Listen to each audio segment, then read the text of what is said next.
I don't like to start movies knowing where I'm heading, really. I mean, to me, I kind of, the process of making a film begins when I start imagining it, and it ends with a finished print. And at some point, I know I have to freeze it, to produce a screenplay, because otherwise movies don't get made or financed or whatever. But it's like a transient moment. So whatever the screenplay is, it's a starting point, or it's a signpost on the road or something. And so. I have very rarely a preconceived idea of how I am going to function with the actors, how I am going to tell the story, what will be the visual style of the film. It's something I kind of invent because I need to have all the elements around me. And so the process of writing a film is like at some point choosing the right actors, choosing the right location, and let everything just fall into place. And once everything is in place, I can begin to understand exactly what this film is, but I need to let this kind of unconscious process happen. So I don't share much, about the film with my actors, because basically there's not much to share. I mean, it's a process, and the actor is a part of it, and whatever that the actor will bring is something that will just basically make me one step closer to being able to understand what's going on. I think that it's fun to be able to look back on our experiences working together and go, we didn't start off needing to be on the same page. He's the one that comes up with the material, and as he said, is a starting point.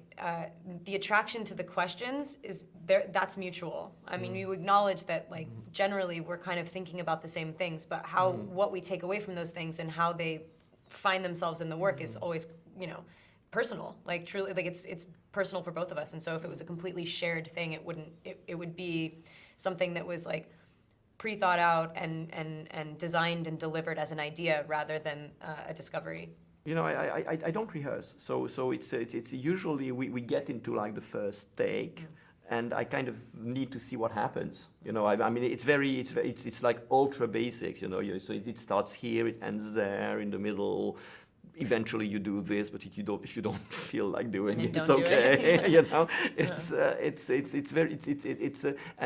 And we see the shot taking shape that way. And usually within those takes, like I'm an oversharer, and I'm always like, I like to, if I suddenly feel like I have a grasp of something or like a foothold in something, I usually go up and go, oh my God, did you know? I mean, I just realized that that's totally what the scene is about, and this is why this hurts, and this is why this happened. And he usually either goes, okay, yeah, I mean, that's pretty. And it's always like, I never feel like I'm being validated, like I'm being told, like, yes, you've cracked the code, but encouraged to have those realizations. Like, and he's always like, great, I'm glad. I mean, wow. I mean, yeah, I can see that. That's great. But it's never like, oh, you've got the answer right. But I always do like to share that, because as soon as you share it with someone, it sort of becomes real, and you can be like, I got it. You know what I mean? Like, and also, the process is that I think that Kristen has the most. She's really like a first take actress. I mean, I think that she is very. I think you know it. I mean, you feel it, and I think you do great things also when we do 10 take. But I think you have more confidence in what you're doing in the first take. So as it goes on, it's usually like, wait, the only reason we're doing this more is because I'm like not doing. It's like harder to find my way in, and then you start like overanalyzing things and go like, well, maybe we should try this. It's like whatever you did first usually is like the honest thing.